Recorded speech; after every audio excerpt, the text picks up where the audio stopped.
Sir வெறும் பத்திரமா இருக்கு சார். அதை எடுத்துட்டு வாங்க சார். நீங்களே பாருங்க சார்.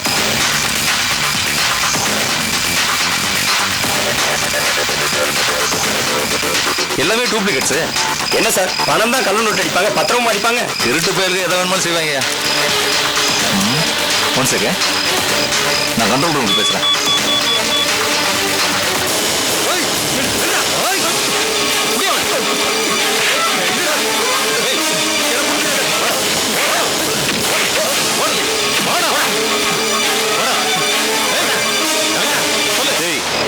மறைக்காம சொல்லு, இதை எங்க இருந்து எடுத்துட்டு வர, இப்ப எங்க கொண்டு போற? தெரியாது சார்.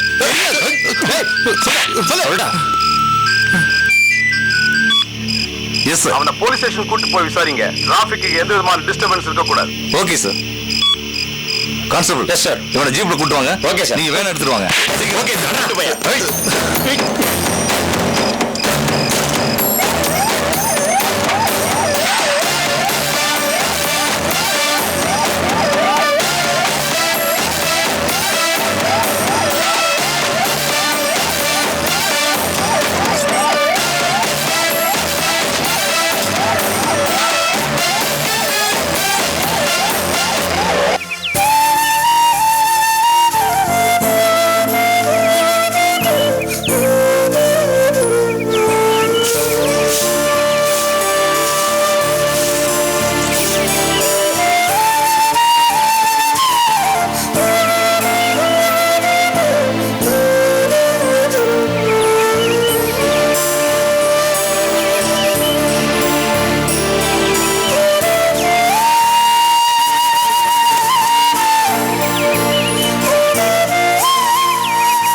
ஏன்பா கோவிந்தா, எங்க உன்னை ரொம்ப நேரமா காணோம்?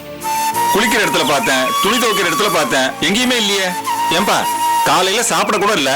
ஏன்பா கோவிந்தா? ஐயா, உங்ககிட்ட கூட சொல்லாம என் பையனை பார்க்கறதுக்காக விடுதி வரைக்கும் போயிருந்தேன்.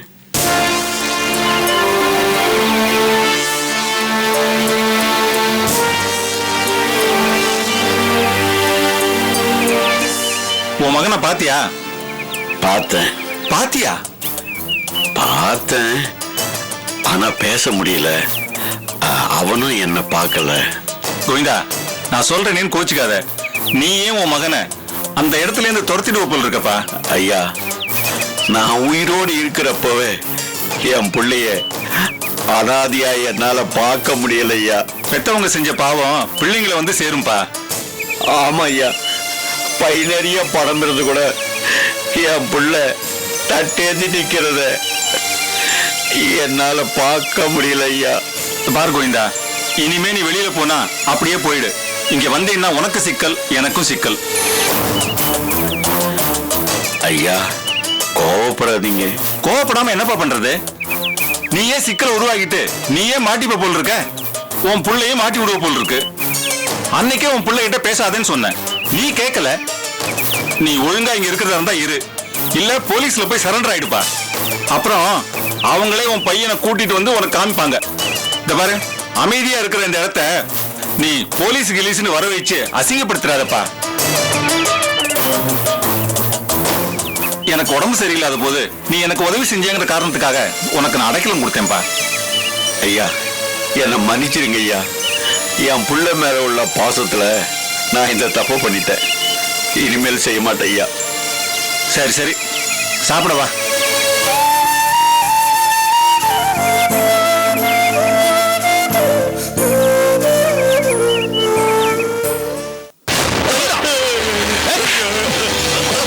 மறைக்காம சொல்லு, அதை எங்க இருந்து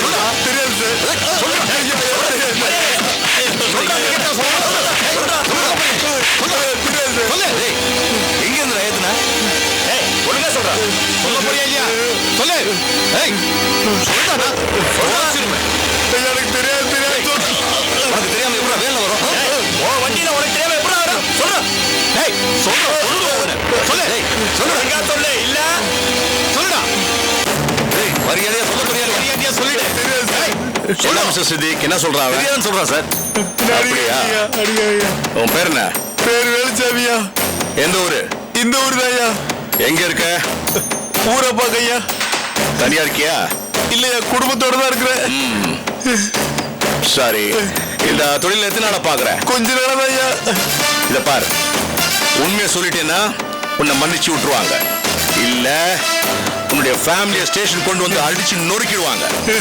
ஐயா தேவையா? ஐயா அப்படிலாம் செஞ்சிடாதீங்க ஐயா. அப்போ உண்மையை சொல்லு. தெரியாதுங்க ஐயா. உன்னுடைய முதலாளி யாரு? தெரியாதுங்க ஐயா. சரி, என்ன தெரியும் உனக்கு அது சொல்லு. எதுவும் தெரியாதுயா. சொல்றா. ஐயா ஊர பக்கத்துல ஒரு பிரிண்டிங் பிரஸ்யா.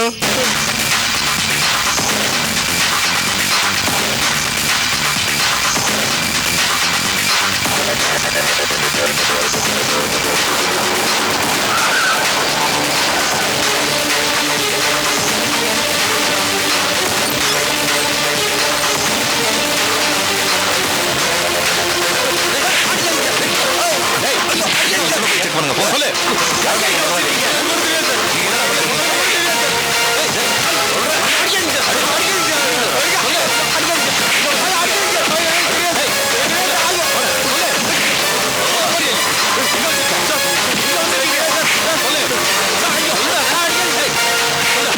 சார் இங்க இருக்கு சார்.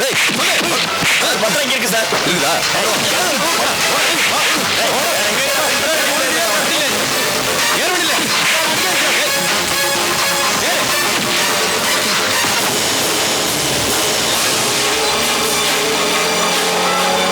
போலி பத்திர ஊழல், நாடே குலுங்கியது, முக்கிய புள்ளிகள் கைது ஆவார்கள். போலி பத்திர ஊழல், போலீஸ் தீவிர விசாரணை. ஏன்பா எல்லாத்துலயும் டூப்ளிகேட் அடிச்சானுங்க, பத்திரத்துலயுமே டூப்ளிகேட் அடிக்கிறானுங்க. விஞ்ஞானம் வளர வளர மனுஷன் புத்தி இப்படிதான் ஆயிட்டு போகுது. ஆமா, எது டூப்ளிகேட் எது ஒரிஜினல் கண்டுபிடிச்சு ரெஜிஸ்டர் பண்றது? அதை விடுப்பா, ஏற்கனவே போலி பத்திரத்துல ரெஜிஸ்டர் பண்ணியிருந்தா என்ன பண்றது? கவர்மெண்ட் என்ன பண்ண போதும்? மறுபடியும் ரெஜிஸ்டர் பண்ணு சொல்ல போறாங்க. வேற என்ன சொல்ல போறாங்க? என்ன வேணா சொல்லுவாங்கப்பா, எல்லாம் நம்ம தலையெழுத்து. என்ன ஏன்பா பண்றது? டீ சொல்லி எவ்வளவு நேரம் ஆச்சு? அவருக்கு ஒரு டீ கொடுப்பா.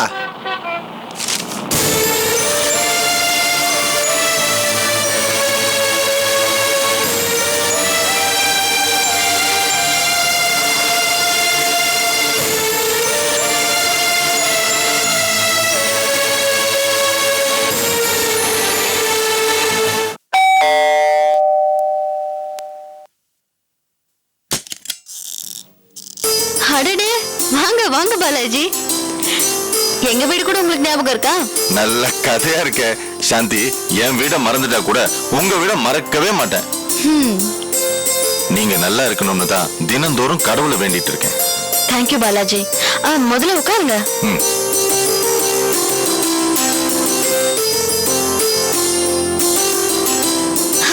சொல்லுங்க. ஆமா, உங்க கல்யாண நாள்ல நீயும் கார்த்திக்கும் கோயிலுக்கு போனீங்களாமே, அத கார்த்திக் சொல்லி சொல்லி சந்தோஷப்பட்டான்.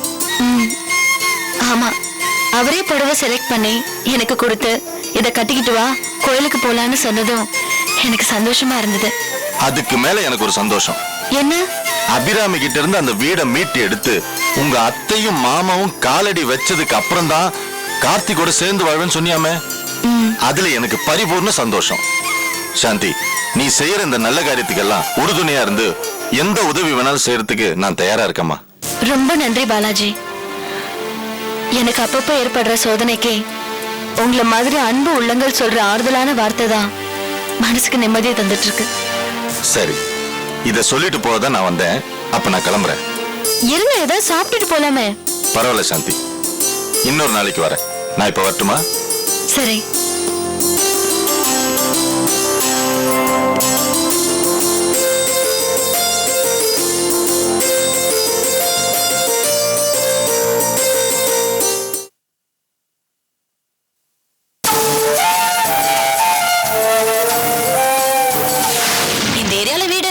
உங்களால கிரவுண்ட் கூட வாங்க முடியாது.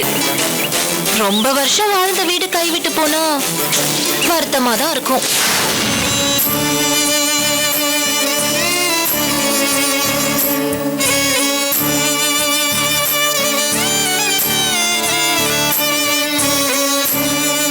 ராஜி,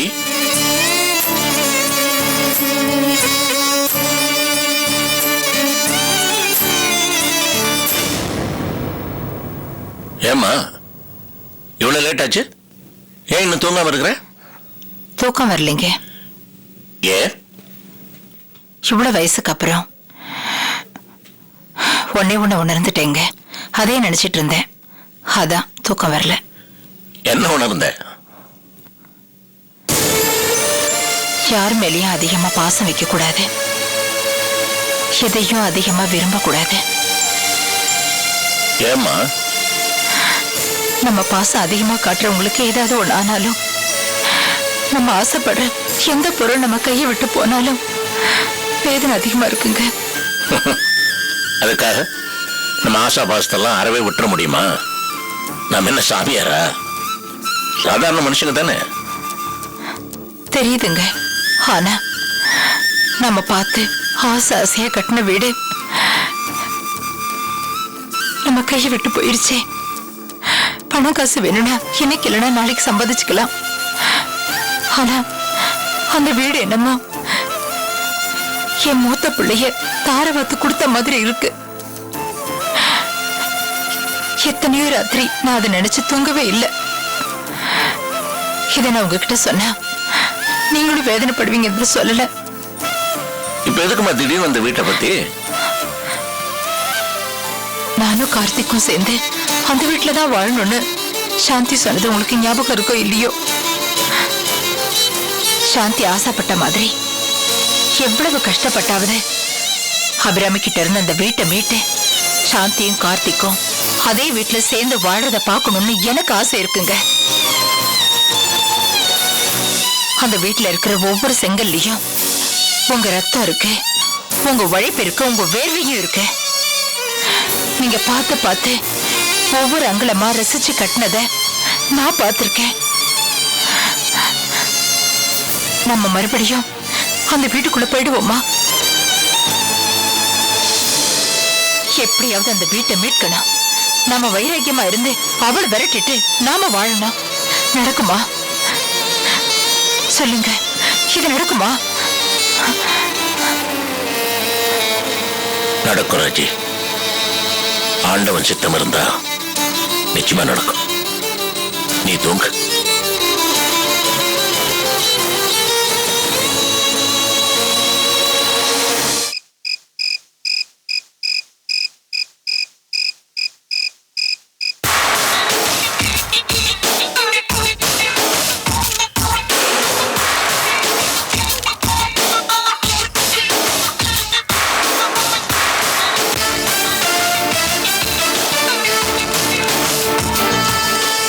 என் தம்பி ஊர்ல இருந்து வரதுக்குள்ள அவன் கிட்ட கையெழுத்து வாங்கி இந்த வீட்டை இடிக்கணும்.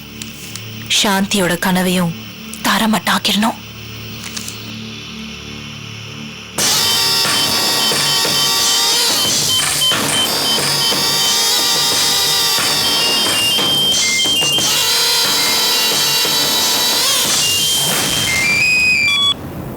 ஹலோ தம்பி, நான் தான் அக்கா பேசுறேன்.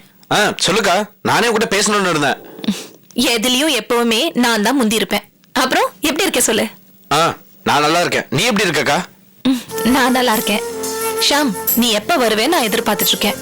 ஆமா, நீயே எனக்கு போன் பண்ணணும்னு இருந்தேன்னு சொன்னியே, என்ன விஷயம்? ஒண்ணும் இல்லக்கா, உங்ககிட்ட நான் நன்றி சொல்லணும் தான். நீ ஏன்பா எனக்கு நன்றி சொல்லணும்? அப்படியே நீ சொல்லணும்னா காலம் பூரா நீ சொல்லிக்கிட்டே இருக்கணும். அது என்னமோ உண்மைதான்க்கா. அதுக்கு நான் என்னைக்குமே உனக்கு நன்றி கடன் பட்டிருக்கேன். ஆனா நான் உனக்கு நன்றி சொல்றதுக்கு காரணமே நீ உமாவோட அப்பாவை போய் பார்த்து ஆறுதலும் தைரியமும் சொன்னதுக்காக. ஓ, அதுக்குள்ள லக்ஷ்மண் சார் உன்கிட்ட சொல்லிட்டாரா? உமா சொன்னாக்கா ரொம்ப கலங்கிட்ட. பாவம். இருக்காதாப்பா, உமாக்கு வேற யார் இருக்காங்க? அவளுக்கு இருக்கிறது அப்பா தானே. அப்பாக்கு கேன்சர்னு தெரிஞ்சா பாவம், அவ சின்ன பொண்ணு, அவளால எப்படி தாங்கிக்க முடியும்? அதான் ஷாம், அவர் இஷ்டப்படியே உங்க 2 பேருக்கும் கல்யாணம் பண்ணி நீங்க 2 பேரும் அவர் வீட்லயே இருக்கலான்னு நான் சம்மதம் சொன்னேன். இந்த நேரத்துல நீ அவர்கிட்ட போய் அப்படி சொன்னது அவருக்கு ரொம்ப ஆறுதலா இருக்கும். இப்ப மட்டும் இல்ல, எப்பவுமே உன் சந்தோஷம் தான் எனக்கு முக்கியம்பா. லக்ஷ்மண் சார் ஆசையை நிறைவேற்றினா நீ சந்தோஷப்படுவேன்னு தெரியும். அதனால தான் நான் சம்மதிச்சேன். ஷாம், அப்புறம் இன்னொரு விஷயம். என்னக்கா? உமாவை நீ கல்யாணம் பண்ணிக்கிட்டதுக்கு அப்புறம் அவளை மட்டும் இல்லப்பா, அவங்க அப்பாவையும் நீ கண் கலங்காம பாத்துக்கணும். அதுதான் முக்கியம். அவரோட பிசினஸையும் நீ தான்ப்பா பாத்துக்கணும். அவருக்கு எந்த கவலையும் இல்லாம சந்தோஷமான அமைதியான இறுதி காலம் அமைய நம்ம எல்லாரும் வேண்டணும். உண்மைதான்க்கா. எனக்கு இப்பவே உன்னை நேர்ல பார்த்து காலில் விழணும்னு தோணுதுக்கா. வேணாம், நீ முதல்ல போன வேலையை முடி. எனக்கே நீ இப்ப இங்க வந்தா உன்கிட்ட பேச வேண்டிய சில முக்கியமான விஷயங்கள் இருக்கு. என்னக்கா? போன்ல சொல்லக்கூடாது, இருந்தாலும் இப்ப வேற வழி இல்ல. நான் சொல்றேன், முடிவை நீயே எடுத்துக்க. உனக்கு வேண்டாம்னா நான் உன்னை கம்பல் பண்ண மாட்டேன். அட என்னன்னு சொல்லுக்கா. நம்ம வீடு இருக்கிற ஏரியா ரொம்ப டெவலப் ஆயிடுச்சு. பல செல்போன் மேனுஃபேக்சரிங் கம்பெனிஸ் எல்லாம் இப்போ சென்னைக்கு வராங்க. இட விலையெல்லாம் ராக்கெட் வேகத்துல ஏறுது. நார்த் இந்தியால ஒரு ஃபேமஸான சாஃப்ட்வேர் கம்பெனி இப்போ சென்னையில அவங்க பிரான்ச் ஆரம்பிக்க போறாங்களாம். அவங்களுக்கு இடம் வாங்கி கொடுக்கிற ப்ரமோட்டர்ஸ் நம்ம வீடு இருக்கிற ஏரியாவை பார்த்திருக்காங்க. ஆமாக்கா, சென்னை வர வர ரொம்ப எக்ஸ்டெண்ட் ஆயிட்டு இருக்கு. இன்ஃபேக்ட் ஃபியூச்சர்ல நம்ம வீடே எப்போ மல்டி ஸ்டோரி பில்டிங் ஆகுங்கிற ஆசை எனக்கே இருக்கு. அதான் ஏன் ஆசையும் இடமும் நம்மளை விட்டு போகாது. அவங்க கொடுக்குற ஆஃபர் என்னன்னா 6 மாடி கட்டிடும். அதுல செகண்ட் அண்ட் தேர்ட் ஃப்ளோர் நமக்கே கொடுக்குறேங்கிறாங்க. நம்ம ஆளுக்கு ஒரு ஃப்ளோர். மற்ற ஃப்ளோர்ஸ் எல்லாம் சாஃப்ட்வேர் கம்பெனியை லீஸுக்கு எடுத்துக்கிறேங்கிறாங்க. அதுல இருந்து எப்படி இருந்தாலும் 30-40 லட்சம் ரூபாய் மாசம் மாசம் ரெண்ட் வருமா. இது சந்தோஷமான விஷயம் தானக்கா. இருந்தாலும் இது ஒரு மேஜர் டிசிஷன். நீயும் இருக்கணும்ல. அட நான் எதுக்குக்கா? ப்ரமோட்டர் நச்சரிக்கிறாரு, நீயும் நானும் கையெழுத்து போடணுமா. நீ அங்க இருக்க. அதனால என்னக்கா, இப்போ ஏதோ எமர்ஜென்சினா உடனே டாக்குமெண்ட்ஸ் ஏர் கார்கோல அமுச்சு விடு. நான் கையெழுத்து போட்டு திருப்பி அமுச்சுடுறேன். ஓ, அப்படியெல்லாம் கூட பண்ணலாமா ஷாம்? அட அனுப்பலாம்க்கா. நீ நாளைக்கே டாக்குமெண்ட்ஸை எனக்கு அமுச்சு விடு. ஒரு 2 நாள்ல உன் கைக்கு சேர்ற மாதிரி நான் கையெழுத்து போட்டு திருப்பி அமுச்சுடுறேன். ஓகேயா? சரிப்பா, நானே அனுப்பிச்சு வச்சிடுறேன். எல்லாமே உனக்கு தான் ஷாம். எனக்கு அப்புறம் நீ தானே. எல்லா சொத்தும் உனக்கு தான். நீ ஒரு வார்த்தை சொன்னதுக்கு அப்புறம் இதெல்லாம் பண்ணலான்னு நான் இவ்வளவு நாள் தள்ளி போட்டுட்டு இருந்தேன். கடவுள் புண்ணியத்துல நீயே சம்மதிச்சிட்ட. ரேட் விஷயம்லாம் பாத்துக்கோக்கா, உன்னை ஏமாத்திட போறாங்க. அந்த டீடைல்ஸும் நான் உனக்கு அனுப்பி வைக்கிறேன், நீயும் பாத்துரு. சரிக்கா, நான் பாத்துட்டு அனுப்புறேன். அப்படியே ரம்யா ரொம்ப கேட்டதா சொல்லு. நானும் உமாவும் அடிக்கடி எவ்வளவு போய் பாத்துக்கிறோம். சரிக்கா, அப்ப நான் போனை வச்சிடறேன். சரிப்பா. ஓகே.